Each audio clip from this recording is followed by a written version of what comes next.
Kimberly stood before the copy machine in the back alcove of the office, counting down until she could take her lunch. What would it be that day? The leftovers from last night's dinner currently chilling in the mini refrigerator in the corner of the room? Or would she fulfill her fantasies of a hamburger and go down to Dairy Queen? No, idiot. Don't go to Dairy Queen. You'll get one of those $5 lunches and chow down on fries and ice cream. She finished one stack of copies to hand out to the residents and picked up another. Someone loudly knocked on the door and opened it before she had the chance to respond. It was Reese, and she looked like a fucking madwoman. Hi. Kimberly dropped the papers in her hand, each one fluttering to the floor like the snow Curry County rarely saw. Is there something wrong? An emergency? Her first thought was Annie Chomsky. It was the only explanation for Reese barging in with stained jeans and a wrinkled shirt. One that perfectly clung to her body, of course, but that was neither here nor there. Can I ask you a seriously personal question? Kimberly braced herself against the copy machine. Excuse me?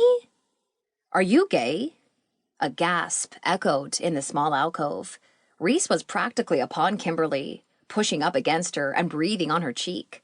Her rugged scent could have either been perfume or the fragrance of hard handiwork, materials, sweat, everything Reese exerted to make her dreams come true.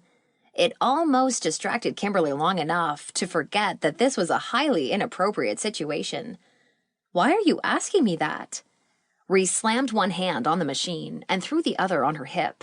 Kimberly could get away if she wanted, but for some reason, she was content to stay pressed against the copy machine with the object of her desire looming over her.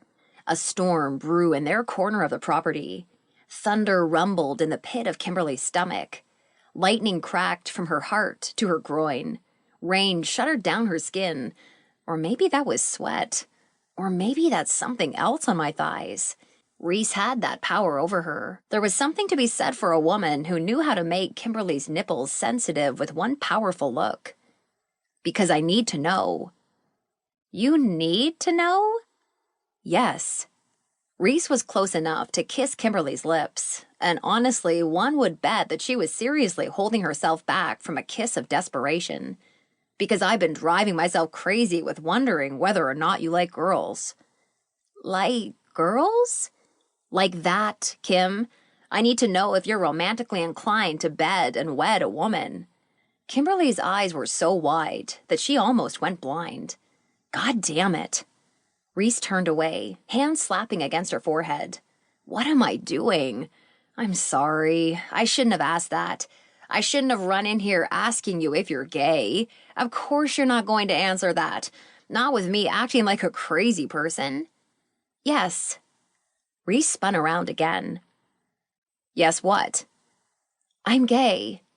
That was one of the only times Kimberly had ever said those words out loud. Really gay. Stupidly gay. You're a lesbian? Gay, lesbian, queer, I don't give a fuck. She did, a little. She had her favorite words, the ones she muttered when she was alone, in the safety of her own head, and sure that nobody, least of all her parents, would ever hear her. I like girls. Thank God. Why are you saying this, though? A mischievous grin crossed Reese's face. Was this what she was like when she turned the charm up to 11 and became determined to seduce a hapless woman like Kimberly? I hope so, because I'm addicted to it already. Because I want to ask you out, on a date. You and me, doing that stuff lesbians do. Reese! Although that's what Kimberly wanted to hear, it didn't mean it was what she should hear. She was the property manager. Reese was a resident. If Kimberly wanted, she could call the police on Reese. Or if not the police, at least her bosses. Sorry, I get excited when cute girls might be into me. So, what do you say? Reese pushed against her again, bumping Kimberly's ass into the copying machine and making her look up into a pair of seductive eyes. Do you want to go out with me? One date. That's all I'll need to make you mine. Make me yours? This was straight out of one of those dramas. To keep listening to this audiobook, I've left you a link in the description so you can do it, at no cost thanks to Audible's 30-day free trial.